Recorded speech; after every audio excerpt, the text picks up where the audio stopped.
आफ्नो ई सेवामा bank account कसरी कनेक्ट गर्ने, आफ्नो ई सेवामा बैंक एकाउन्ट कसरी लिङ्क गर्ने। यदि तपाईहरुले पनि आफ्नो ई सेवामा बैंक एकाउन्ट कनेक्ट गर्न चाहनुहुन्छ, आफ्नो ई सेवामा बैंक एकाउन्ट एड गर्न चाहनुहुन्छ, तर तपाईहरुलाई ई सेवामा बैंक एकाउन्ट एड गर्न लिङ्क गर्न आउँदैन भने यो भिडियोलाई अन्तिमसम्म हेर्नुहोला। साथै तपाईहरुले आफ्नो ई सेवामा बैंक एकाउन्ट एड गर्नुभयो भने जब तपाईहरुले ई सेवाबाट पैसा बैंकमा ट्रान्सफर गर्नुहुन्छ त्यो बेला तपाईहरुलाई एउटा पनि चार्ज लाग्दैन। यदि तपाईहरुले आफ्नो ई सेवामा बैंक एकाउन्ट एड गर्नुभएको छैन भने तपाईहरुले पैसा ट्रान्ज्याक्सन गर्नुहुन्छ त्यो बेला तपाईहरुलाई 10 रुपैयाँसम्म चार्ज लाग्छ।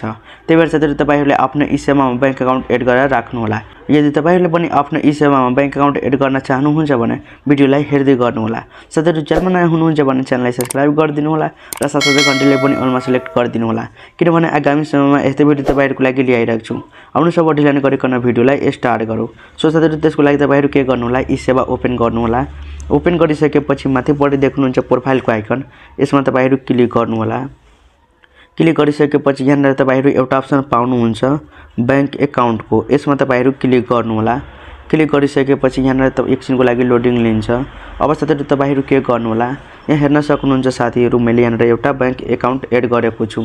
अब तपाईहरु के गर्नु होला, अर्को यहाँ नयाँ बैंक एकाउन्ट एड गर्नको लागि यहाँ तपाईहरु तलपट्टि देख्नुहुन्छ लिंक बैंक एकाउन्टको अप्सन देख्नुहुन्छ, यसमा तपाईहरु क्लिक गर्नु होला। क्लिक गरिसकेपछि तपाईहरुले आफ्नो ई सेवामा कुन बैंक लिंक गर्न चाहनुहुन्छ, एड गर्न चाहनुहुन्छ त्यो बैंक यहाँबाट सर्च गर्नु होला। एक्जाम्पलको लागि मैले एभरेस्ट बैंक सिलेक्ट गर्छु। यहाँ देख्नुहुन्छ एकाउन्ट डिटेल्स लेखेको छ र त्यसको तल यहाँ एकाउन्ट होल्डर नेम लेखेको छ। तपाईको खातामा के नाम छ त्यो नाम यहाँ राख्नु होला र त्यसको तल तपाईहरु के गर्नु होला, यहाँ एकाउन्ट नम्बर लेखेको छ, तपाईहरु यहाँ एकाउन्ट नम्बर राख्नु होला। राखिसकेपछि तपाईहरु यहाँ आफ्नो मोबाइल नम्बर राख्नु होला। राखिसकेपछि तलपट्टि प्रोसिडको अप्सन देख्नुहुन्छ, यसमा तपाईहरु क्लिक गर्नु होला। क्लिक गरिसकेपछि तपाईहरुको अगाडि एउटा अर्को इन्टरफेस आउँछ। अब तपाईहरु यहाँ के गर्नु होला, आफ्नो मोबाइल बैंकिङको यहाँ नम्बर राख्नु होला र पासवर्ड राखेर तपाईहरु कन्टिन्युमा क्लिक गर्नु होला।